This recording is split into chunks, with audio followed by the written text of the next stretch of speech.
ಆಯ್ತಾ? ನಮಸ್ಕಾರ ಎಲ್ಲರಿಗೂ. ತೃತೀಯ ವಿದ್ಯಾರ್ಥಿಗಳೇ, ನಾವು ಇಂದಿನ ತರಗತಿಯಲ್ಲಿ ಕಾರ್ಬನ್ ಮತ್ತು ಅದರ ಸಂಯುಕ್ತಗಳು ಈ ಒಂದು ಅಧ್ಯಾಯದ ಬಗ್ಗೆ ಚರ್ಚಿಸುತ್ತಿದ್ದೆವು. ಇಂದಿನ ತರಗತಿಯ ಫಲಿತಾಂಶಗಳು ಕಾರ್ಬನ್ ಅನೇಕ ಸಂಯುಕ್ತಗಳನ್ನು ಉಂಟು ಮಾಡುತ್ತದೆ ಅನ್ನೋದನ್ನ ಹಾಗಿದ್ರೆ ಬೇರೆ ವಸ್ತುವಿಗಿಂತ ಕಾರ್ಬನ್ ಏಕೆ ಇಷ್ಟೊಂದು ಸಂಯುಕ್ತಗಳನ್ನು ಉಂಟು ಮಾಡುತ್ತೆ? ಕಾರ್ಬನ್ನ ಅನನ್ಯ ಗುಣಗಳೇನು, ವಿಶಿಷ್ಟ ಗುಣಗಳೇನು ಅಂತ ನೋಡೋಣ. ನಿನ್ನೆ ನಾವು ಕಾರ್ಬನ್ನ ವಿಶಿಷ್ಟ ಗುಣಗಳಲ್ಲಿ ನಿನ್ನೆ ಒಂದು ತರಗತಿಯ ಮುಖ್ಯ ಅಂಶಗಳು ಒಂದು ಕೆಟಲೀಕರಣ ಅನ್ನೋದು, ನಂತರ ಚತುರ್ವೇದಿ, ಕಾರ್ಬನ್ನ ಮತ್ತೊಂದು ಏನು ಚತುರ್ವೇದಿಸಿ, ಮತ್ತೊಂದು ಸಮಾಂತರತೆ ಅಲ್ವಾ. ಅನಂತರ ಇಲ್ಲಿ ಪರ್ಯಾಪ್ತ ಮತ್ತು ಅಪರ್ಯಾಪ್ತ ಹೈಡ್ರೋಕಾರ್ಬನ್ಗಳು, ಪರ್ಯಾಪ್ತ ಮತ್ತು ಅಪರ್ಯಾಪ್ತ ಹೈಡ್ರೋ ಕಾರ್ಬನ್ಗಳು. ಇಷ್ಟು ಅಂಶಗಳನ್ನ ನಾವು ನಿನ್ನೆ ತರಗತಿಯಲ್ಲಿ ನಾವು ಕಲಿತಿದ್ದೇವೆ. ಈ ಹೈಡ್ರೋಕಾರ್ಬನ್ಗಳಲ್ಲಿ ವಿವಿಧ ರೀತಿಯಂತ ಸಂಯುಕ್ತಗಳು ಉಂಟಾಗುವಂತಹ ಅಥವಾ ರಚನಾ ವಿನ್ಯಾಸಗಳು ಉಂಟಾಗುವಂತಹ ಬಗೆಗಳನ್ನು ತಿಳ್ಕೊಂಡಿದ್ದೇವೆ. ಕೆಟಲೀಕರಣ, ಅದರ ವಿಧಾನ, ನೇರ ಸರಪಳಿ, ಕವಲು ಸರಪಳಿ, ಮೂರ ರಚನೆ. ನಂತರ ಹೇಗೆ ಒಂದು ಸಂಯುಕ್ತವನ್ನು ಹೆಸರಿಸಬೇಕು, ಅದರಲ್ಲಿ ಏಕಬಂಧ, ದ್ವಿಬಂಧ, ತ್ರಿಬಂಧ, ಹೀಗೆ ಏಕಬಂಧ ಇದ್ದವು ಪರ್ಯಾಪ್ತ ಹೈಡ್ರೋಕಾರ್ಬನ್ ಅಂತ ಕರೀತೀವಿ. ಕಾರ್ಬನ್ ಕಾರ್ಬನ್ ನಡುವೆ ದ್ವಿಬಂಧ ಅಥವಾ ತ್ರಿಬಂಧ ಎನ್ನುವಂತಹ ಸಂಯುಕ್ತಗಳಿಗೆ ಅಪರ್ಯಾಪ್ತ ಹೈಡ್ರೋಕಾರ್ಬನ್ಗಳು ಎಂದು ಕರೀತೀವಿ. ಹೌದಲ್ಲ ಮಕ್ಕಳೇ? ಇಲ್ಲಿ ಮತ್ತೆ ಮೂರ ರೀತಿಯಂತ ರಚನೆಯಲ್ಲಿ ಬಂದಾಗ ಸೈಕ್ಲೋ ಹೈಡ್ರೋಕಾರ್ಬನ್ ಅಲ್ಲಿ, ನಂತರ ಅಲ್ಲಿ ಏಕಬಂಧ, ದ್ವಿಬಂಧ ಪರ್ಯಾಯವಾಗಿ ಬಂದರೆ C6H6 ಅನ್ನುವಂಥ ಅಣುಸೂತ್ರವನ್ನು ನಾವು ಬಂದಾಗ ಉಂಗುರಾಕೃತಿ ರಚನೆ ಬಂದಾಗ ಯಾವುದು ಬಂತು? ಬೆಂಜೀನ್. ಯಾವುದಪ್ಪ? ಬೆಂಜೀನ್. ಬೆಂಜೀನ್ನ ಒಂದು ರಚನಾ ಸೂತ್ರ ನಾವು C6H6 ಅಂತ ಹೇಳಿ ಮಾಡಿದ್ವಿ. ನಿಮಗೆ ಒಂದಷ್ಟು ಮನೆ ಕೆಲಸ ಕೊಟ್ಟಿದ್ದೆ. ನಾವು ಏಕಬಂಧ, ದ್ವಿಬಂಧ, ತ್ರಿಬಂಧ ಸಂಯುಕ್ತಗಳಲ್ಲಿ ನಾನು ನಿಮಗೆ ಒಂದು ಪ್ರೋಪೇನ್, ಬ್ಯೂಟೇನ್ ಒಂದು ನಾವು ಇಲ್ಲಿ ಬಿಡಿಸಿದ್ದೇವೆ ರಚನಾ ಸೂತ್ರಗಳನ್ನು. ಮುಂದಿನ ಸಂಯುಕ್ತಗಳ ನಿಮಗೆ ಪೆಂಟೈನ್, ಹೆಕ್ಸೇನ್, ಲೆಪ್ಟೈನ್, ಆಕ್ಟೇನ್, ನಾನೇನ್, ಡೆಕೇನ್ ಅಂತ ಇದೆ. ಅಥವಾ ದ್ವಿಬಂಧ ಇದ್ದರೆ ಬ್ಯೂಟೀನ್, ಪೆಕ್ಟೀನ್, ಹೆಕ್ಸೀನ್ ಅಂತ. ಅದೇ ತ್ರಿಬಂಧ ಇದೆ ಪ್ರೊಪೈನ್, ಬ್ಯೂಟೈನ್, ಪೆಂಟೈನ್, ಹೆಕ್ಸೈನ್. ಈ ಸಂಯುಕ್ತಗಳ ರಚನಾ ಸೂತ್ರಗಳನ್ನು ಕೂಡ ನೀವು ಪ್ರಯತ್ನ ಮಾಡಿ ಅಂತ ಹೇಳಿದ್ರೆ ಪ್ರಯತ್ನಿಸಿದ್ರಲ್ಲ ಮಕ್ಕಳೇ? Very good. ಹಾಗಿದ್ರೆ ಇನ್ನೊಂದು ಸಂಯುಕ್ತಗಳು ಉಂಟು ಮಾಡಲಿಕ್ಕೆ ನಾವು ಈ ದಿನದ ತರಗತಿಯಲ್ಲಿ ಕಲಿಬೇಕಾದಂಥ ಅಂಶಗಳು, ನಾವು ಕಾರ್ಬನ್ ಸಂಯುಕ್ತಗಳಲ್ಲಿನ ಕೆಲವು ಕ್ರಿಯಾರೂಪಗಳು. ಕಾರ್ಬನ್ ಸಂಯುಕ್ತಗಳಲ್ಲಿನ ಕೆಲವು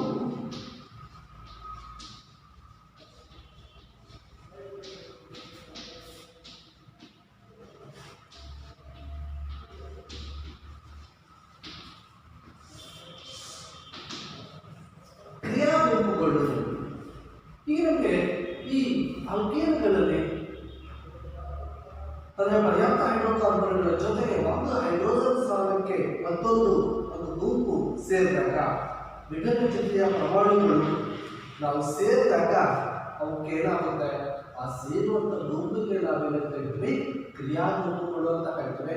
ಅಂತ ಕ್ರಿಯಾಗುಂಪುಗಳನ್ನ ಇವತ್ತು ಅರ್ಥ ಮಾಡ್ಕೊಳ್ಳೋಣ.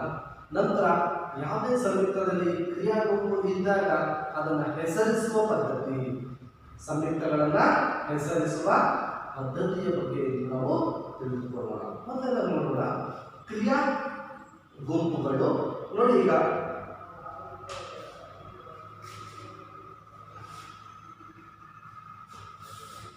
ಸಂಯುಕ್ತ ಒಂದು ಸಂಯುಕ್ತಾಕ್ಷರಗಳ ವರ್ಗ ಮತ್ತು ಅದರ ಕ್ರಿಯಾ ಗುಂಪಿನ ಅಣುಸೂತ್ರ.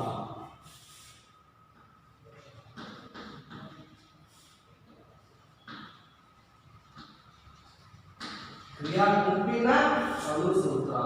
ಕ್ರಿಯಾ ಗುಂಪಿನ ಅಣುಸೂತ್ರ.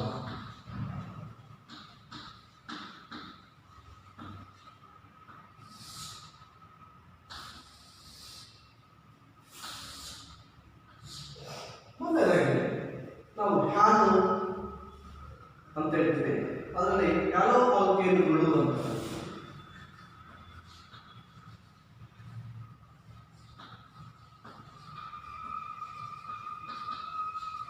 ಹ್ಯಾಲೋ ಆಲ್ಕೇನುಗಳು ಯಾವ್ಯಾವ ಬರುತ್ತೆ? ಇಲ್ಲಿ ಕ್ಲೋರೋ ಮತ್ತು ಬ್ರೋಮೋ. ಅಣುಸೂತ್ರ Cl ಮತ್ತು Br, ಅಂದ್ರೆ ಅದಕ್ಕೆ ಕ್ಲೋರೋ ಮತ್ತು ಬ್ರೋಮೋ ಅಂತ. ಈ ನಾವು ಹೈಡ್ರೋಜನ್ ಪರಮಾಣುವಿಗೆ ಪರ್ಯಾಯವಾಗಿ ಒಂದು ಹೈಡ್ರೋಜನ್ ಸ್ಥಾನದಲ್ಲಿ Cl ಸೇರಿದಕ್ಕೆ ಕ್ಲೋರೋ ಅಂತೇಳಿ, Br ಸೇರಿದಕ್ಕೆ ಬ್ರೋಮೋ ಕ್ರಿಯಾಗುಂಪು. ನಂತರ ಆಕ್ಸಿಜನ್ ಇದ್ರೆ ಹಾ ಮತ್ತೊಂದು ಕ್ರಿಯಾಗುಂಪುಗಳು.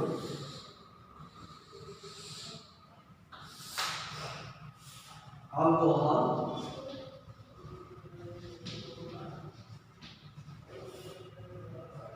OH ಅಂತ ಹೇಳ್ತೀವಿ. Alcohol,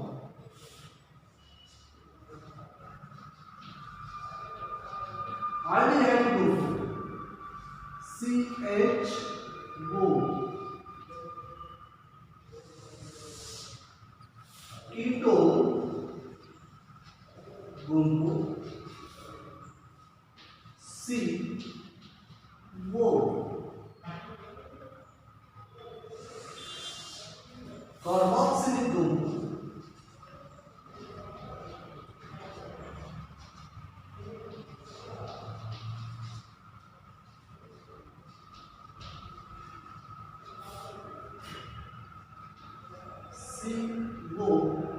COOH. ನೋಡಿ ನಾನಿಲ್ಲಿ ನಿಮಗೆ ಮುಖ್ಯವಾಗಿರುವಂತಹ ಮತ್ತೆ ನಿಬಂಧ ಇದ್ರೆ ಆಲ್ಕೀನ್ ಅಂತ ಕರೀತೇವೆ. ನೆಕ್ಸ್ಟ್ ನಿಬಂಧ ಇದ್ರೆ ಆಲ್ಕೈನ್ ಅಂತ ಕರೀತೇವೆ. ಇಲ್ಲಿ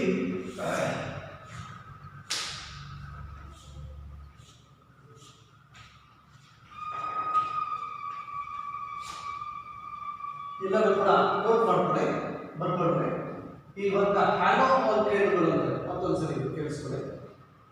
ಕ್ಲೋರೋ ಅದರ ಅಣುಸೂತ್ರ Cl. ಯಾವುದೇ ಒಂದು ಹೈಡ್ರೋಕಾರ್ಬನ್ ಸಂಯುಕ್ತಕ್ಕೆ H ಸ್ಥಾನಕ್ಕೆ ಪರ್ಯಾಯವಾಗಿ ಒಂದು H ಪರಮಾಣುವಿಗೆ ಪರ್ಯಾಯವಾಗಿ ಈ ಕ್ರಿಯಾಗುಂಪುಗಳು ಸೇರುತ್ತವೆ. ಈ ಹ್ಯಾಲೋ ಆಲ್ಕೈನಲ್ಲಿ Cl ಅಥವಾ Br ಸೇರಿದ್ರೆ ನಾವು ಅದಕ್ಕೆ ಹೇಳ್ತೀವಿ ಕ್ರಿಯಾಗುಂಪುಗಳು ಕ್ಲೋರೋ ಅಥವಾ ಬ್ರೋಮೋ ಹೈಡ್ರೋಕಾರ್ಬನ್ಗಳು ಅಂತ ಹೇಳ್ತಾರೆ. ನೆಕ್ಸ್ಟ್ ಮತ್ತೊಂದು ನೋಡಿ, ಎಲ್ಲರೂ ನೋಡ್ಕೊಳ್ಳಿ. ಆಲ್ಕೋಹಾಲ್ ಅದರ ಅಣುಸೂತ್ರ OH. ಗೊತ್ತಿದ್ದೀರಾ? ಆಲ್ಡಿಹೈಡ್ ಕ್ರಿಯಾಗುಂಪು, ಆಲ್ಡಿಹೈಡ್ ಕ್ರಿಯಾಗುಂಪು COH ಅಥವಾ CHO ಅಂತ ಹೇಳ್ತಾರೆ. CHO. ಕೀಟೋನ್ ಗುಂಪು CO ಇದು ಕೀಟೋನ್ ಗುಂಪು. ಕಾರ್ಬಾಕ್ಸಿಲಿಕ್ ಗುಂಪು COOH. ಈ ಕ್ರಿಯಾಗುಂಪುಗಳು ಬೇರೆ ಹೈಡ್ರೋಕಾರ್ಬನ್ ಜೊತೆಗೆ ಸೇರಿದಾಗ ನಾವು ಸಂಯುಕ್ತದಲ್ಲಿ ಅವಕ್ಕೆ ನಾವು ಹೇಳ್ತೀವಿ ಸಾಮಾನ್ಯವಾಗಿ ಈ ಕಾರ್ಬನ್ ಸಂಯುಕ್ತಗಳಲ್ಲಿರುವ ಕೆಲವು ಕ್ರಿಯಾಗುಂಪುಗಳು ಅಂತ ಹೇಳ್ತಾರೆ. ಕ್ರಿಯಾಗುಂಪುಗಳು ಈ ಯಾವ ಕ್ರಿಯಾಗುಂಪಿದ್ದಾಗ ಸಂಯುಕ್ತವನ್ನು ಹೇಗೆ ಹೆಸರಿಸೋದು ಅದನ್ನು ಕೂಡ ತಿಳ್ಕೊಳ್ಳೋಣ. ಅದಕ್ಕಿಂತ ಮುಂಚೆ ನಾವೀಗ ಮತ್ತೊಂದು ಹೇಳಿ ಅನುರೂಪ ಶ್ರೇಣಿಗಳು. ಅನುರೂಪ ಶ್ರೇಣಿಗಳು ಮತ್ತೊಂದು ಹೇಳಿ. ಇಲ್ಲಿ ಎಂದರೇನು? ಒಂದೇ ಕ್ರಿಯಾಗುಂಪು ಕಾರ್ಬನ್ ಸರಪಳಿಯಲ್ಲಿನ ಹೈಡ್ರೋಜನ್ ಅನ್ನು ಸ್ಥಾನಪಲ್ಲಟಗೊಳಿಸುವ ಸಂಯುಕ್ತಗಳ ಸರಣಿಯನ್ನು ನಾವು ಅನುರೂಪ ಶ್ರೇಣಿಗಳು ಎನ್ನುತ್ತೇವೆ. ಒಂದೇ ಕ್ರಿಯಾಗುಂಪು ಕಾರ್ಬನ್ ಸಂಯುಕ್ತಗಳಲ್ಲಿ ಹೈಡ್ರೋಜನ್ ಅನ್ನ ಒಂದು ಕ್ರಿಯಾಗುಂಪು ಈ ಕಾರ್ಬನ್ ಸಂಯುಕ್ತಗಳಲ್ಲಿನ ಹೈಡ್ರೋಜನ್ ಅನ್ನು ಸ್ಥಾನಪಲ್ಲಟಗೊಳಿಸುವ ಸಂಯುಕ್ತಗಳ ಸರಣಿಯನ್ನು ನಾವೇನಂತ ಕರೀತೇವೆ? ಅನುರೂಪ ಶ್ರೇಣಿ. ಒಂದು ನೋಡಿ, ಯಾವುದೇ ಒಂದು ಅನುಕ್ರಮ ಸಂಯುಕ್ತಗಳ ಯಾವ ಕ್ರಿಯಾ ಗುಂಪು ಸೇರ್ತಾ ಹೋಗುತ್ತೆ ಇಲ್ಲಿ ಕ್ರಮವಾಗಿ ನೋಡ್ತಾರೆ. ಒಂದನೇದಾಗಿ ನಾವು ಆಲ್ಕೇನ್ ನೋಡೋಣ, ಅಂದ್ರೆ ಮೀಥೇನ್ ಇಂಡಸ್ಟ್ರಿ. ಮೀಥೇನ್ ಅನ್ನೋ ಸೂತ್ರ ಹೇಳ್ತೀರಾ? ಮೀಥ್ ಅಂದ್ರೆ ಎಷ್ಟು ಕಾರ್ಬನ್? 1. ಕಾರ್ಬನ್ ಅಲ್ಲಿ ಎನ್ಸಿ 4. ಅಲ್ಲಿಗೆ ಹೆಚ್ಚು ಎಷ್ಟು ಬರುತ್ತೆ? CH4. ಇದು ಯಾವುದರ ಅಣುಸೂತ್ರ? ಮೀಥೇನ್ ಅಣುಸೂತ್ರ ಅಂತ. ನಂತರದ ಶ್ರೇಣಿ, ನಂತರದ ಸಂಯುಕ್ತ C1 ಇತ್ತು, ನಂತರದ ಸಂಯುಕ್ತ ಎಷ್ಟು? C2. C2 ಇತ್ತು ಅಂದ್ರೆ ಹೆಸರು ಹೇಳ್ತೀವಿ, ನೆನಪಿಸ್ಕೊಳ್ಳಿ. ಮೀಥ್ ಆದ್ಮೇಲೆ 2 ಕಾರ್ಬನ್ಗೆ ಏನು ಹೆಸರು ಕೊಡಬೇಕು? ಏನು ಕೊಡಬೇಕು? ಈಥ್. ಏನು ಕೊಡಬೇಕು? ಈಥ್. ಈಥೇನ್ ಹೆಚ್ಚೆಷ್ಟು ಸಿಕ್ಕಿದ್ರೆ ಇದೆಲ್ಲ ರಚನಾ ಸೂತ್ರ ಬರ್ತಿದ್ದಾರೆ. ಹೆಚ್ಚು ಎಷ್ಟು ಬರುತ್ತೆ? 6 ಬರುತ್ತೆ. 9 C12. ಇದಕ್ಕೆ ಹೈಡ್ರೋಜನ್ ಬಂದಾಗ 1 ಬಂದಾಗ 2 3 4. ಈ ಕಾರ್ಬನ್ಗೆ 1 2 3 4. ಎಷ್ಟು ಹೈಡ್ರೋಜನ್ ಬಂತು? 1 2 3 4 5 6. ಕರೆಕ್ಟ್ ಅಲ್ವಾ? ಇದು ಈಥೇನ್. ಮುಂದಿನ ಒಂದು ಸಂಯುಕ್ತ ನೋಡೋಣ. ಯಾವ ಬರುತ್ತೆ? ಈಗ C1 ಆಯ್ತು, 2 ನಂತರ C3. ಹೆಚ್ಚು ಎಷ್ಟು ಬರುತ್ತೆ? ಊಹಿಸ್ತೀರಾ? ಈಗ ಅದೇ ರೀತಿ ನಾವು ರಚನಾ ಸೂತ್ರ ಬಂದಾಗ ಎಷ್ಟು ಬರುತ್ತೆ ನೋಡಿ? ಕರೆಕ್ಟ್ 8. C3 8. C4 ಎಷ್ಟು? 8 ಕರೆಕ್ಟ್ 10. ವ್ಯತ್ಯಾಸ ಬರುತ್ತೆ.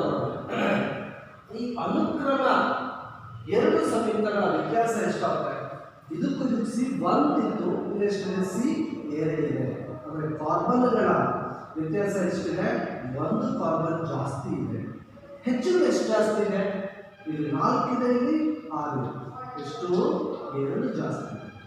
ಈ 2 ಅನುಕ್ರಮ ಸಂಯುಕ್ತಗಳ ವ್ಯತ್ಯಾಸ ನೋಡ್ತೀರಾ?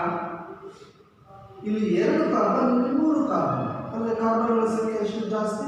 1. ಹೈಡ್ರೋಜನ್ಗಳು ಎಷ್ಟು? ಇಲ್ಲಿ 6, ಇಲ್ಲಿ 8.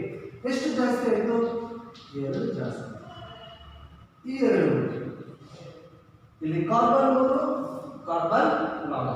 ಎಷ್ಟು ಕಾರ್ಬನ್ ವ್ಯತ್ಯಾಸ ಇದೆ? 1 ಪರಮಾಣು ಜಾಸ್ತಿ. ಹೆಚ್ಚು 8 ಇದೆ, 10 ಇದೆ. ಎಷ್ಟು ಜಾಸ್ತಿ ಇದೆ? ಹೆಚ್ಚು 2. ನೀವು ಯಾವುದೇ ಅನುಕ್ರಮ ಸಂಯುಕ್ತಗಳ ವ್ಯತ್ಯಾಸ ಗಮನಿಸಿದ್ರೆ ನಿಮ್ಗೆ ಏನು ಸಿಗ್ತಾ ಇದೆ? CH2. ಏನು ಸಿಗ್ತಾ ಇದೆ? CH2. ಕರೆಕ್ಟ್ ಅಲ್ವಾ? ಇದು ನಮಗೆ ಅನುರೂಪ ಶ್ರೇಣಿಗಳ ಸಾಮಾನ್ಯ ವ್ಯತ್ಯಾಸ ಅಂತ ಸಿಗುತ್ತೆ. ನಾನು ಇಲ್ಲಿ ನಿಮಗೆ ಎಲ್ಲ ಪರ್ಯಾಪ್ತ ಹೇಳಿದ್ದೇನೆ, ಹಾಗೆಯೇ ಅಪರ್ಯಾಪ್ತ ನೋಡೋಣ ಸರಿ. ಫಸ್ಟ್ C2 ಅಪರ್ಯಾಪ್ತ ದ್ವಿಬಂಧ ಇದ್ದಾಗ ಎಷ್ಟು ಬರುತ್ತೆ? 4 ಕಾರ್ಬನ್ ಪರಮಾಣುಗಳ ಸಂಖ್ಯೆ ಹೈಡ್ರೋಜನ್ ಪರಮಾಣುಗಳ ಸಂಖ್ಯೆ 2 ನೆಕ್ಸ್ಟ್ C3 ಹೇಳಿ, ಡಬಲ್ ಅಂದ್ರೆ 6, C4 H8, C5 H10. ಕರೆಕ್ಟಾ? ಈಗ ನೋಡಿ, ದ್ವಿಬಂಧ ಇದ್ದಾಗಲೂ ಕೂಡ ಕಾರ್ಬನ್ ಸಂಖ್ಯೆ ಹಿಡಿದು ಹೈಡ್ರೋಜನ್ ಆಗ್ತದೆ. ಮುಂದಿನ ಸಂಯುಕ್ತ ಇದಕ್ಕೂ ವ್ಯತ್ಯಾಸ ಎಷ್ಟು ಬರುತ್ತೆ? 1 C ಜಾಸ್ತಿ ಇದೆ, ಹೆಚ್ಚಿನ ಸಂಖ್ಯೆ ವ್ಯತ್ಯಾಸ. ಇವೆರಡದು 1 C 6 8. ಯಾವುದೇ ಅನುಕ್ರಮ ಸಂಯುಕ್ತಗಳ ವ್ಯತ್ಯಾಸ ಸೇರಿ. ಹಾಗೆಯೇ ನಾನು ಹೇಳ್ತೀನಿ ಆಲ್ಕೈಲ್ ತ್ರಿಬಂಧ ಇರೋದು, ತ್ರಿಬಂಧ ಇರೋದು C2 ಇದ್ದಾಗ ಹೆಚ್ಚು ಎಷ್ಟು? 8 ತ್ರಿಬಂಧ ಅಂದಾಗ ಒಂದು ಕಾರ್ಬನ್ ಇನ್ನೊಂದು ಕಾರ್ಬನ್ ನಡುವೆ ಎಷ್ಟು ಬಂಧ ಇರಬೇಕು? ತ್ರಿಬಂಧ. ಅವಾಗ 3 ಆಯಿತು 4, ಇದು 3 ಆಯಿತು. ಹೆಚ್ಚು ಎಷ್ಟು ಬರುತ್ತೆ? ಈ ಸಿ ಬೇರೆ ಹೆಚ್ಚು ರೈಟ್ ಅಲ್ವಾ? ಹಾಗೇನೆ ಸಿ ಮೂರಿದ್ದಾಗ ಹೆಚ್ಚು ಎಷ್ಟಿರುತ್ತೆ? 4. ಸಿ 4 ಇದ್ದಾಗ ಹೆಚ್ಚುಗಳು 6. ಈಗಲೂ ಕೂಡ ವ್ಯತ್ಯಾಸ ನೋಡಿದ್ರೆ ನಾವು ಏನಾಗ್ತದೆ, ಈ ಎರಡರ ವ್ಯತ್ಯಾಸ ಎಷ್ಟಾಗುತ್ತೆ? ಸಿ ಮತ್ತೆ ಹೆಚ್ಚು ಸಿ ಹೆಚ್ಚು ಇವೆರಡು ನೋಡಿ. ಸಿ ಬಂದು ಹೆಚ್ಚು ಅಂದರೆ ಯಾವುದೇ ನಾವು ಆಲ್ಕೇನ್ ತಗೊಳ್ಳಿ, ಆಲ್ಕೀನ್ ತಗೊಳ್ಳಿ ಅಂದರೆ ಆಲ್ಕೈನ್ ತಗೊಳ್ರಿ, ಯಾವುದೇ ಸಂಯುಕ್ತದ ನಾವು ವ್ಯತ್ಯಾಸ ಏನು ಬರ್ತಾ ಇದೆ? CH2 ಬರ್ತಾ ಇದೆ. ಹಾಗಿದ್ರೆ ನಿಮ್ಗೆ ಅರ್ಥ ಆಗಿದೆ ಮಕ್ಕಳೇ, ಈ ಅನುರೂಪ ಶ್ರೇಣಿಗಳ ವ್ಯತ್ಯಾಸ ಏನಾಗ್ತಾ ಇದೆ? CH2 ಆಗಿದೆ. ನೀವು ಪರ್ಯಾಪ್ತ ಆದರೂ ತಗೊಳ್ಳಿ, ಅಪರ್ಯಾಪ್ತ ಹೆಣ್ಣುಕಾರಗಳನ್ನು ತಗೊಳ್ಳಿ, ಅನುಕ್ರಮ ಅಂದರೆ ನಾವು ಒಂದು ಮತ್ತೊಂದರ ಮುಂದಿನ ಸಂಯುಕ್ತದ ವ್ಯತ್ಯಾಸ CH2 ಆಗಿದೆ. ಇದನ್ನೇ ನೀವು ನೆನಪಿಟ್ಕೋಬೇಕು. ನಾವು ಅನುರೂಪ ಶ್ರೇಣಿಗಳ ವ್ಯತ್ಯಾಸ ಏನಾಗಿದೆ? CH2 ಆಗಿರುತ್ತದೆ. ಹೀಗೆ ಯಾವುದೇ ಅನುರೂಪ ಶ್ರೇಣಿಯ ಪರಮಾಣು ರಾಶಿ ಹೆಚ್ಚಿದಂತೆ ಭೌತ ಲಕ್ಷಣಗಳಲ್ಲಿ ಒಂದು ಕ್ರಮಬದ್ಧತೆ ಕಂಡುಬರುತ್ತದೆ. ಇದಕ್ಕೆ ಕಾರಣವೆಂದರೆ ಅಣುರಾಶಿಯ ಹೆಚ್ಚಳದೊಂದಿಗೆ ಕರಗುವ ಮತ್ತು ಕುದಿಬಿದ್ದುಗಳು ಹೆಚ್ಚುತ್ತವೆ. ಅಣುರಾಶಿ ಹೆಚ್ಚಾದಷ್ಟು ಇಲ್ಲಿ ಸಂಯುಕ್ತ ದೊಡ್ಡದಾದಷ್ಟು ಅವಳ ಕುದಿಬಿಂದು ಮತ್ತು ಕರಗುವ ಬಿಂದು ಹೆಚ್ಚಾಗ್ತಾ ಹೋಗುತ್ತೆ. ನಿರ್ದಿಷ್ಟ ದ್ರಾವಣದಲ್ಲಿ ವಿಭಿನ್ನತೆಯಂತಹ ಇತರ ಭೌತ ಗುಣಗಳು ಇದೇ ರೀತಿಯ ಕ್ರಮಬದ್ಧತೆಯನ್ನು ತೋರಿಸುತ್ತವೆ. ಆದರೆ ಕೇವಲ ಕ್ರಿಯಾ ಗುಂಪಿನಿಂದ ಮಾತ್ರ ನಿರ್ಧರಿಸುವ ರಾಸಾಯನಿಕ ಗುಣಗಳು ಅನುರೂಪ ಶ್ರೇಣಿಗಳಲ್ಲಿ ಬದಲಾಗುವುದಿಲ್ಲ. ಇಲ್ಲಿ ನಮಗೆ ಈ ಅನುರೂಪ ಶ್ರೇಣಿಗಳು ಎಂದರೇನು ಮತ್ತು ಅವುಗಳ ಸಾಮಾನ್ಯ ವ್ಯತ್ಯಾಸವನ್ನು ಅರ್ಥ ಆಗಿದೆ ಮಕ್ಕಳೇ? ಅರ್ಥ ಆಗಿದೆಯಾ? ಅರ್ಥ ಆಗಿದೆ ಅಂದ್ಕೊಂಡಿದ್ದೀನಿ. ನಂತರ ಈ ಕಾರ್ಬನ್ ಸಂಯುಕ್ತಗಳನ್ನು ಹೆಸರಿಸುವ ಪದ್ಧತಿ ನಾವು ಯಾವ ಕ್ರಿಯಾಗುಂಪು ಇದ್ದರೆ ಸಂಯುಕ್ತವನ್ನ ಕ್ರಿಯಾಗುಂಪುಗಳು ಇದ್ದಾಗ ಹೇಗೆ ಹೆಸರನ್ನ ಕೊಡಬೇಕು? ಹೌದಲ್ಲ? ನಾವು ನಿನ್ನೆ ತರಗತಿಯಲ್ಲಿ ನೋಡಿದಾಗ ಜಸ್ಟ್ ಕಾರ್ಬನ್ ಸಂಖ್ಯೆ ತಗೋತೀವಿ. 3 ಇದ್ರೆ ಪ್ರೋ, 4 ಇದ್ರೆ ಪ್ಯೂ, 5 ಇದ್ರೆ ಪೆನ್. ಏಕಬಂಧ ಇದ್ರೆ ಏನ್, ಪ್ರೋಪೇನ್, ಬ್ಯೂಟೇನ್, ಪೆಂಟೇನ್ ಅಂತ ಹೇಳಿ.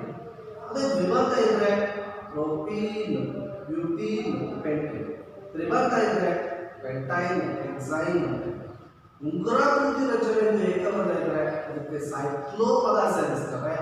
ಸೈಕ್ಲೋ ಮತ್ತೆ 4 ಕಾರ್ಬನ್ ಬ್ಯೂ, ಸೈಕ್ಲೋಬ್ಯೂಟೇನ್. 3 ಕಾರ್ಬನ್ ಉಂಗುರಾಕೃತಿ ರಚನೆ ಇದ್ರೆ ಉಂಗುರಾಕೃತಿ ರಚನೆ ಮೊದಲ ಪದ ಸೈಕ್ಲೋ. 3 ಇರೋದ್ರಿಂದ ಪ್ರೋ, ಏಕಬಂಧ ಏನು ಸೈಕ್ಲೋ. ಪರ್ಯಾಯವಾಗಿ ಉಂಗುರಾಕೃತಿ ಏಕಬಂಧ ದ್ವಿಬಂಧ ಇದ್ದಾಗ ನಾವು ಜೀನ್ ಅಂತ ಒಂದು ಉದಾಹರಣೆ ಅಂತ ಹೇಳಿದ್ದೇವೆ.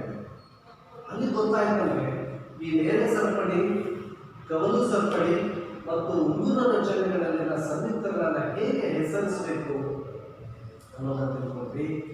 ಈ ದಿನದ ತರಗತಿಯಲ್ಲಿ ನಾವು ಈ ಕ್ರಿಯಾಗುಂಪುಗಳು ಇದ್ದಾಗ ಹೇಗೆ ಆ ಒಂದು ಸಂಯುಕ್ತವನ್ನು ಹೆಸರಿಸ್ತೀವಿ ಅನ್ನೋದನ್ನ ನೋಡೋಣ. ನಾವು ಗೊತ್ತಿದೆ ನಮಗೆ ಈ ಅನುರೂಪ ಶ್ರೇಣಿಗಳಲ್ಲಿನ ಸಂಯುಕ್ತಗಳ ಹೆಸರುಗಳನ್ನು ಪೂರ್ವ ಅನ್ವಯ ಅಥವಾ ಅಂತ್ಯ ಪ್ರತ್ಯಯಗಳ ಅಂದರೆ ಪದದ ನಂತರದಿಂದ ಬದಲಾದ ಮೂಲ ಕಾರ್ಬನ್ ಸರಪಳಿ ಎನ್ನುವ ಹೆಸರನ್ನು ಆಧರಿಸಿ ಈ ಕ್ರಿಯಾಗುಂಪನ್ನು ಸೂಚಿಸುತ್ತೇವೆ. ಉದಾಹರಣೆಗೆ ನೋಡೋಣ ಹೇಗೆ ಅಂತ. ಕಾರ್ಬನ್ ಸಂಖ್ಯೆಗಳನ್ನು ಮುಗಿಸ್ಕೊತೀವಿ ಮತ್ತು ಯಾವ ಗುಂಪು ಇದೆ ಅನ್ನೋದನ್ನು ಸೇರಿಸಿ ನಾವು ಹೆಸರಿಸ್ತಾ ಹೋಗ್ತೀವಿ. ನಿಮ್ಮ ಪಠ್ಯ ಪುಸ್ತಕದ 14ನೇ ಪುಟದಲ್ಲಿ ಕೋಷ್ಟಕ 4.4 ತೆಗೆದಿ ಮಕ್ಕಳ. ಇಲ್ಲಿ ಗಮನಿಸಿ, ಕೋಷ್ಟಕದಲ್ಲಿ ನಿಮಗೆ ಸಂಯುಕ್ತದ ವರ್ಗ ಕೊಟ್ಟಿದ್ದಾರೆ. ವರ್ಗ ಅಂದರೆ ಅದು ಆಲ್ಕೋಹಾಲ್, ಆಲ್ಡಿಹೈಡ್, ಕೀಟೋನ್, ಕಾರ್ಬಾಕ್ಸಿಲಿಕ್ ಗುಂಪ ಅಥವಾ ಹ್ಯಾಲೋ ಆಲ್ಕೇನ್ಗಳ ಅಲ್ಲಪ್ಪ ಅಥವಾ ಆಲ್ಕೈನ್ ಅನ್ನೋದನ್ನ ಕೊಟ್ಟಿದ್ದಾರೆ. ಹೆಸರಿಸ್ಬೇಕಂದ್ರೆ ನಾವು ಏನು ಮಾಡ್ತೇವೆ ಅನ್ನೋದನ್ನ ಸ್ವಲ್ಪ ನಿಮ್ಮ ಪಠ್ಯ ಪುಸ್ತಕವನ್ನು ಗಮನಿಸ್ತಾ ಇದ್ವಿ ನಿಮ್ಗೆ ಅರ್ಥ ಆಗುತ್ತೆ. ಈ ಪೂರ್ವ ಅಥವಾ ಅಂತ್ಯ ನಾವು ಯಾರೋ ಆಲ್ಕೇನ್ಗಳಿದ್ದಾಗ ಅಂದರೆ ಕ್ಲೋರೋ ಬ್ರೋಮೋ ಇದ್ದಾಗ ನಾವು ಪೂರ್ವ ಪ್ರತ್ಯಯವನ್ನು ಬಳಸ್ತೀವಿ. ಏನು ಬಳಸ್ತೀವಿ?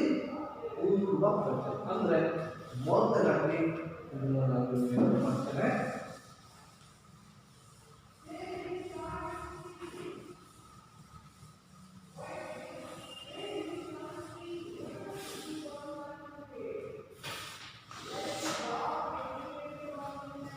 ಇದನ್ನ ಬಳಸ್ತೇನೆ.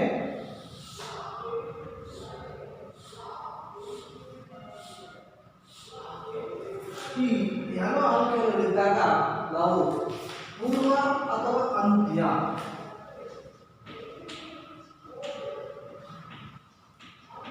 ಪ್ರತ್ಯಯ.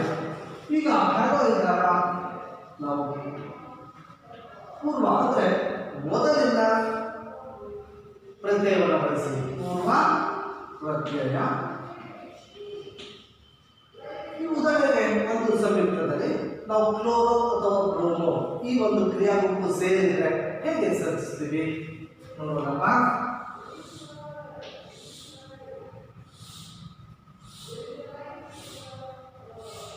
ಇಲ್ಲಿ ನೋಡಿ 1 2 3 ಏನಪ್ಪ ಇದು? ಎಷ್ಟು ಕಾರ್ಬನ್ ಇದೆ? 3 ಕಾರ್ಬನ್ ಇದೆ. 3 ಕಾರ್ಬನ್ ಇದೆ. ಪ್ರೋ ಎಲ್ಲ ಹೇಗೆ ಬಂದಿದೆ? ಪ್ರೋಪೇನ್ ಅಂತ ಕರಿತೀವಲ್ಲ. ವೆರಿ ಗುಡ್, ನೆನಪಿಸ್ಕೊಳ್ಳಿ. ಇದು ಯಾವುದರ ರಚನಾ ಸೂತ್ರ? ಪ್ರೋಪೇನ್. ಈ ಪ್ರೋಪೇನ್ ಅಲ್ಲಿ ಒಂದು ಹೈಡ್ರೋಜನ್ ಸ್ಥಾನಕ್ಕೆ ಒಂದು ಕ್ರಿಯಾಗುಂಪು ಬರುತ್ತೆ. ಯಾವ ಕ್ರಿಯಾಗುಂಪು? ನೀವು ಕ್ಲೋರಿನ್ ಅನ್ನು ಸೇರಿಸಿ ಅಥವಾ ಬ್ರೋಮಿನ್ ಅನ್ನು ಸೇರಿಸಿ. ಉದಾಹರಣೆ, ಒಂದು ಹೈಡ್ರೋಜನ್ ಸ್ಥಾನದಲ್ಲಿ ಪರ್ಯಾಯವಾಗಿ ನಾನು ಉದಾಹರಣೆ ಕ್ಲೋರಿನ್ ಅಂತ ಸೇರಿಸ್ತೇನೆ. ಇದು ಕ್ರಿಯಾಗುಂಪು. ಕ್ರಿಯಾಗುಂಪು ಕ್ಲೋರೋ ಕ್ರಿಯಾಗುಂಪು ಸೇರಿಸ್ತೇನೆ. ಏನಂತ ಹೆಸರಿಸಬೇಕಿಲ್ಲ. ಇದು ಪೂರ್ವ ಅಂತ ಹೇಳಿದ್ರೆ ಕ್ಲೋರೋ. ಫಸ್ಟ್ ಹೇಳಬೇಕು. ಪೂರ್ವ ಅಂದರೆ ಕ್ಲೋರೋ. ಎಷ್ಟು ಕಾರ್ಬನ್ ಇದೆ? 3. ಪ್ರೋ ಏಕವರ್ಣ ಕ್ಲೋರೋ ಪ್ರೋಪೇನ್. ಇಷ್ಟೇ. ಒಂದು ವೇಳೆ ಬ್ರೋಮಿನ್ ಇದ್ದಿದ್ರೆ ಬ್ರೋಮೋ ಪ್ರೋಪೇನ್. ನೋಡಿ, ಎರಡನೇ ಕಾರ್ಬನ್ ತಗೊಂಡ್ರೆ ಕ್ಲೋರೋ ಈಥೇನ್. ಒಂದು ಕಾರ್ಬನ್ ತಗೊಂಡ್ರೆ ಕ್ಲೋರೋ ಮೀಥೇನ್. ನಾವು ಕಾರ್ಬನ್ ಸಂಖ್ಯೆಗಳನ್ನು ತಗೋತೀವಿ. ಅದು ಈ ವಿನ್ ಪ್ರೋ ಬ್ಯೂಟ್ ಪೆಂಟ್ ಅಂತ ತಗೋಬೇಕು. ಯಾವ ಕ್ರಿಯಾಗುಂಪು ಇದೆ? Cl ಅಂದರೆ ಕ್ಲೋರಿನ್ ಇರೋದ್ರಿಂದ ನಾವು ಪೂರ್ವ ಪ್ರತ್ಯಯ ಮೊದಲು ಕ್ಲೋರೋ ಹೇಳಿ ನಂತರ ಕ್ರಿಯಾಗುಂಪನ್ನ ಸೇರಿಸಿ ಮೊದಲಕ್ಕೆ ಸಂಯುಕ್ತವನ್ನು ಹೆಸರಿಸ್ತೇವೆ. ನಾವು ಈ ಕ್ರಿಯಾಗುಂಪು ಇದ್ದಾಗ ಇದನ್ನ ನಾವು ಪ್ರೋಪೇನ್ ಅಂತ ಕರಿತೀವಿ. ಈಗ Cl ಇರೋದ್ರಿಂದ ಕ್ಲೋರೋ ಪ್ರೋಪೇನ್ ಅಂತ ಕರಿತೀವಿ. ಇಷ್ಟೇ ಅಲ್ಲ? ಅರ್ಥ ಆಗಿದೆಯಲ್ವಾ? ನೆಕ್ಸ್ಟ್, ಒಂದು ವೇಳೆ ಆಲ್ಕೋಹಾಲ್ ಇದ್ದಾರೆ. ನೆಕ್ಸ್ಟ್ ಅದು ಆಲ್ಕೋಹಾಲ್. ಇದು ಅಂತ್ಯ ಪ್ರತ್ಯಯ. ಅಂತ್ಯ ಪ್ರತ್ಯಯ. ಇಲ್ಲಿ ಆಲ್ಕೋಹಾಲ್ ಇಂಗ್ಲಿಷ್ ಬರೆದಾಗ ಆಲ್ಕೋಹಾಲ್ ಇಂಗ್ಲಿಷ್ ಬರೆದಾಗ ಏನಾಗುತ್ತೆ ಹೇಳ್ತೀರಾ? ಆಲ್ಕೋಹಾಲ್ ಏನು ಬಂದಿದೆ ಲಾಸ್ಟ್ ನಲ್ಲಿ? ಓಎಲ್. ಓಲ್ ಅಂತ ಕರೀತಾರೆ. ಅಂತ್ಯ ಪ್ರತ್ಯಯ. ಅಂತ್ಯ ಪ್ರತ್ಯಯ. ಅಲ್ಲಿಗೆ ನಾವು ಆಲ್ಕೋಹಾಲ್ ಅಲ್ಲಿ ಈಗ ನಾವು ಪೂರ್ವ ತಗೊಳ್ಳಲ್ಲ. ಏನು ತಗೋತೀವಿ? ಅಂತ್ಯ. ಏನು ಬಂದಿದೆ? ಏನಂತ ನೀವು ಇದನ್ನ ಉಚ್ಚರಿಸ್ತೀರಾ? ಆಲ್ಕೋಹಾಲ್. ಕೊನೆಗೆ ಏನಂತ ಇದನ್ನ ಓಲ್ ಅಂತ ಕರೀತಾರೆ. ಓಎಲ್ ಅಂದ್ರೆ ಓಎಲ್. ಅಂತ್ಯದಕ್ಕೆ ಇದನ್ನು ಸೇರಿಸ್ತೀವಿ. ಅಂತ್ಯಕ್ಕೆ ಏನು ಮಾಡಬೇಕು? ಇದನ್ನ ಸೇರಿಸ್ತೀವಿ. ನಾನು ಇದೆ ಪ್ರೋಪೇನ್ ತಗೋತೀನಿ. 1 2 3 H H H. ಈ H ಸ್ಥಾನಕ್ಕೆ ಏನು ಸೇರಿಸ್ತೀನಿ? ಈಗ OH. ಆಲ್ಕೋಹಾಲ್ ಕ್ರಿಯಾಗುಂಪು ಸೇರಿಸಿದ್ದೀನಿ. OH ಸೇರಿಸ್ತೀನಿ. ಏನಂತ ಹೆಸರು ಕೊಡೋಣ? ಕೊನೆಗೆ ಅಂತ್ಯದಲ್ಲಿ ಏನಂತ ಹೇಳಬೇಕು ನೀವು? ಓಲ್ ಅಂತ ಹೇಳಬೇಕು. ಉದಾಹರಣೆ ನಿಮಗೆ ನಾನು ಇಂಗ್ಲಿಷ್ ಬರ್ತೀನಿ ನೋಡಿ. ಪ್ರೋಪೇನ್ ಇದು ಹೆಚ್ಚಿದಾಗ ಪ್ರೋಪೇನ್. ಪ್ರೋಪೇನ್. ಈಗ ಏನೆಲ್ಲ ಸೇರಿಸ್ಬೇಕು ತೆಗಿತೇನೆ ಈ ಓಎಲ್ ಅನ್ನು ಸೇರಿಸ್ತೇನೆ. ಏನಂತ ಉಚ್ಚರಿಸ್ತಾರೆ ಈಗ? ಪ್ರೊಪೆನಾಲ್. ಕರೆಕ್ಟಾ? ಪ್ರೊಪೆನಾಲ್ ಓಲ್ ಅಂತ ನಾವು ಇಂಗ್ಲಿಷ್ ಈಗ ನಾವು ಇದೆ ಹೇಳ್ತೀವಿ ಪ್ರೊಪೆನಾಲ್ ಅಂತ ಕರೀತಾ ಇದ್ದೀವಿ. ಪ್ರೊಪೆನಾಲ್. 4 ಕಾರ್ಬನ್ ಇದ್ರೆ ಬ್ಯೂಟೆನಾಲ್, 5 ಕಾರ್ಬನ್ ಇದ್ರೆ ಪೆಂಟೆನಾಲ್. ಅದೆಲ್ಲ ನಿಮ್ಗೆ ಗೊತ್ತಿದೆ. ಈ ತರ ನಾವು ಅನ್ವಯಿಸ್ತೀವಿ. ನೆಕ್ಸ್ಟ್ ಒಂದು ಕಡೆ ಆಲ್ಡಿಹೈಡ್ CHO ಯಾವುದು ಆಲ್ಡಿಹೈಡ್, ಇದು ಕೂಡ ಅಂತ್ಯ ಪ್ರತ್ಯಯ. ಯಾವುದು ತಗೋತೀವಿ? ಆಲ್ಡಿಹೈಡ್. ಇಲ್ಲಿ ಆಲ್ಡಿಹೈಡ್ AL ಆಲ್ ಅಂತ ಹೇಳಿ ಏನು ತಗೋಬೇಕು? ಆಲ್ AL ಸೇರಿಸಿ. ಇದೇ ಸಂದರ್ಭಕ್ಕೆ ನೀವಿಲ್ಲಿ CHO ಸೇರಿಸಿದಾಗ ಏನಾಗುತ್ತೆ? 1 2 3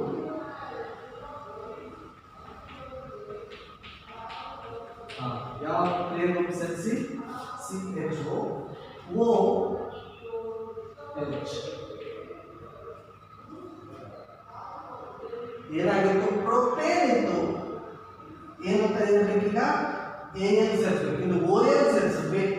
ಈಗ ನಾವು ಪ್ರೊಪೇನ್ ಇದ್ದದ್ದು ಈ ಪದಕ್ಕೆ AL ಸೇರಿಸಿ. ಯಾಕಂದ್ರೆ ಅದು ಆಲ್ಡಿಹೈಡ್ ಇರೋದ್ರಿಂದ AL ಸೇರಿಸಿದ್ರೆ ಆಗ ನಾವು ಏನಂತ ಇದಕ್ಕೆ ಹೆಸರನ್ನು ಕೊಡ್ತೇವೆ? ಪ್ರೊಪೆನಾಲ್. ಏನಿದ್ರೆ ಪ್ರೊಪೆನಾಲ್. ನೋಡಿ, ಪ್ರೊಪೆನಾಲ್ ನೋಲ್ OL, ಪ್ರೊಪೆನಾಲ್ AL. ಅಲ್ಲಿ OL ಆಲ್ಕೋಹಾಲ್ ಅಲ್ಲಿ OL ಅಂತ ಇತ್ತು. ಪೂರ್ವದಲ್ಲಿ AL ಅದನ್ನ ಸೇರಿಸ್ಕೊಂಡು ನಾವು AL ಪ್ರೊಪೆನಾಲ್ ಅಂತ ಕರಿತೀವಿ. ಏನು ಕರಿತೀವಿ? ಪ್ರೊಪೆನಾಲ್. ಹೌದಲ್ವಾ? 4 ಬಂದ್ರೆ ಬ್ಯೂಟೆನಾಲ್ AL ಆಲ್. ಅದೇ ರೀತಿ ಕೀಟೋನ್ ಅಂತ ಓನ್ ಕೀಟೋನ್ ಅಂತ ಪ್ರತ್ಯಯ ಏನು ಬರುತ್ತೆ? One ketone. ಹೆಸರಿಡ್ತಾರೆ ಕೀಟೋನ್. ಏನನ್ನ ತಗೊಳ್ಳೋಣ? OND one. ಇದನ್ನ ಸೇರಿಸ್ತೀವಿ. OND ಸೇರಿಸ್ಬೇಕು. ಇಲ್ಲಿ OL ಸೇರಿಸಿದ್ವಿ, ಇಲ್ಲಿ AL ಸೇರಿಸಿದ್ವಿ, ಇಲ್ಲಿ ಏನನ್ನ ಸೇರಿಸೋಣ? OND ಸೇರಿಸೋಣ. ನಂತರ ಎದೆ ಸಂಯುಕ್ತ ನಾನು ಚೇಂಜ್ ಮಾಡ್ತಿಲ್ಲ.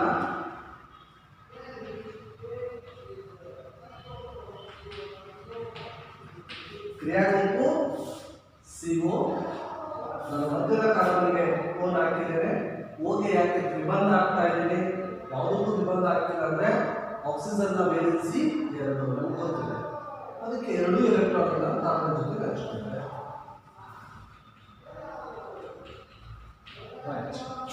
ಪ್ರೊಪೇನ್ ಇದ್ದದ್ದು ಏನಿದ್ದದ್ದು? ಪ್ರೊಪೇನ್ ಯಾವ ಕ್ರಿಯಾಗುಂಪು ಸೇರ್ಕೊಳ್ತು? ಕೀಟೋನ್ ಸೇರ್ಕೊಳ್ತು. ಅಂದ್ರೆ ಕೊನೆ ಏನಂತ ಸೇರಿಸೋಣ? OND. ಮತ್ತೆ ಈ ತೆಗೀರಿ, OND ಸೇರಿಸಿ. ಈಗ ಉಚ್ಚರಿಸಿ. ಈ ಸಂಯುಕ್ತದ ಹೆಸರು ಪ್ರೊಪೆನ್. ಹೇಳಿ ನೋನ್. OND ಬಂತಂದ್ರೆ ಪ್ರೊಪೆನೋನ್. OND ಸೇರಿಸಿ. ಬ್ಯೂಟೆನೋನ್, ಪ್ರೊಪೆನೋನ್, ಪೆಂಟಾನೋನ್, ಹೆಕ್ಸಾನೋನ್, ಹೆಪ್ಟಾನೋನ್. ಕಾರ್ಬನ್ ಸಂಖ್ಯೆ ಮೇಲೆ ಹೆಸರಿಸ್ತೀವಿ. OND ಸೇರಿಸಿ. ಅದೇನಾಗಿ ಇನ್ನೊಂದು ಕ್ರಿಯೆಗಳು COOH. ಇಲ್ಲಿ ಕಾರ್ಬಾಕ್ಸಿಲಿಕ್ ಆಮ್ಲ. ನಾವು ಕಾರ್ಬಾಕ್ಸಿಲಿಕ್ ಆಮ್ಲದಲ್ಲಿ ನಾವು ಕಾರ್ಬಾಕ್ಸಿಲಿಕ್ ಆಮ್ಲದಲ್ಲಿ ಓಯಿಕ್ ಆಮ್ಲ ಏನು ತಗೋತೀವಿ? ಓಯಿಕ್ ಆಮ್ಲ. ಕಾರ್ಬಾಕ್ಸಿಲಿಕ್ ಆಮ್ಲದಲ್ಲಿ OIC ಅಂತ ಓಯಿಕ್ ಆಸಿಡ್, ಓಯಿಕ್ ಆಮ್ಲ. ನೋಡಿ ಈಗ C ಹೆಚ್ಚಿನ ಸೇರಿಸ್ತೀವಿ. ಇಲ್ಲಿ ಏನು CO OH ಕ್ರಿಯಾಗುಂಪು ಯಾವುದು COOH. ಏನಂತ ಹೆಸರಿಸೋಣ ಅಂತ್ಯದಲ್ಲಿ ಓಯಿಕ್ ಆಸಿಡ್ ಪ್ರೊಪೇನ್ ಇದ್ದದ್ದು ಪ್ರೊಪೇನ್ ಈ ತೆಗಿತೀನಿ ಏನಾಗ್ತೀವಿ OIC ಆಗ್ತೀವಿ. ಏನಾಗೋಣ OIC. ಏನಾಗ್ತದೆ ಪ್ರೊಪೆನೋಯಿಕ್ ಆಸಿಡ್. ಪ್ರೊಪೆನೋಯಿಕ್ ಆಸಿಡ್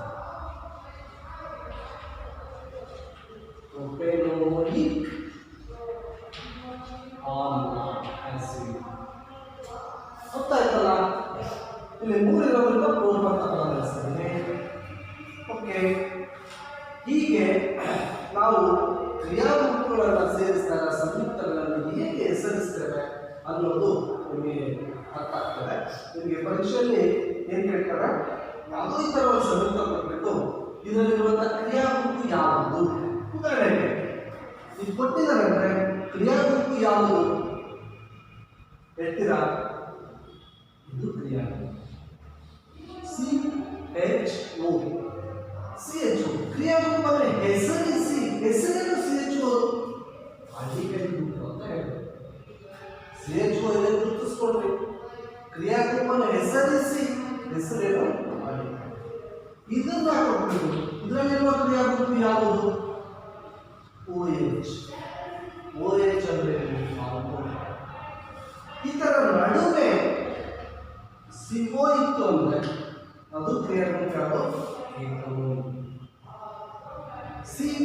ಇಲ್ಲಿ ಬರೀ OH ನೋಡಬಾರ್ದು ಸರ್. OH ಇದೆ, OH ಆಲ್ಕೋಹಾಲ್ ಅಂತ ಹೇಳ್ಬೋದು. COOH ತಗೋಬೇಕು ನೀವು, ಬರೀ OH COOH ಇದ್ರೆ ಕಾರ್ಬಾಕ್ಸಿಲಿಕ್. ಈಗ ಪರೀಕ್ಷೆಯಲ್ಲಿ ನಿಮಗೆ ಸಂಯುಕ್ತ ಕೊಟ್ಬಿಟ್ಟು ಇದರಲ್ಲಿರುವ ಕ್ರಿಯಾಗುಂಪು ಯಾವುದು ಅಂತ ಕೇಳಿದಾಗ ನೀವು ಅಂತ್ಯಪದ ಮತ್ತು ಪ್ರಾರಂಭ ಪದಗಳನ್ನು ಉಪಯೋಗಿಸಿ ನೀವು ಬರೀಬೇಕು.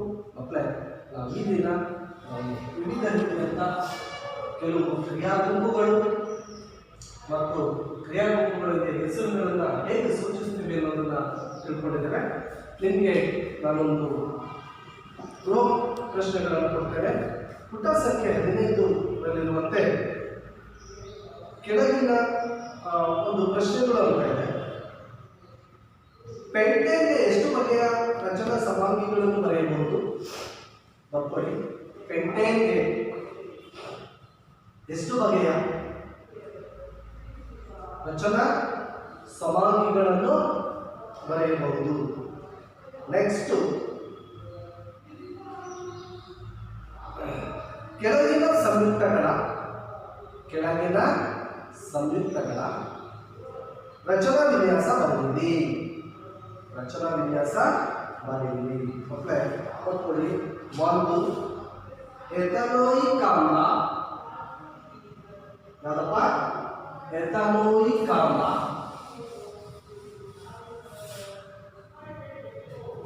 ಮತ್ತು ತೋರಿ ಎಥನೋಯಿಕ್ ಆಮ್ಲ. 2 ಬ್ರೋಮೋಪೆಂಟೇನ್. 3 ಬ್ಯೂಟೆನೋನ್.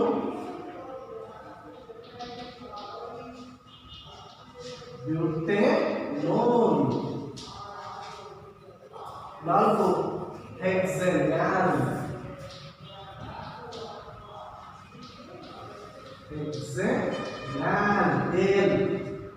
ಅಂದ್ರೆ ಆಲ್ಡಿಹೈಡ್ ಗ್ರೂಪ್ ಬರಬೇಕು. ಹೆಕ್ಸೆನಾನ್. ಓಕೆ, ಇಷ್ಟನ್ನ ಗೊತ್ತಾಗಿ ಎಲ್ಲರಿಗೂ ಧನ್ಯವಾದ.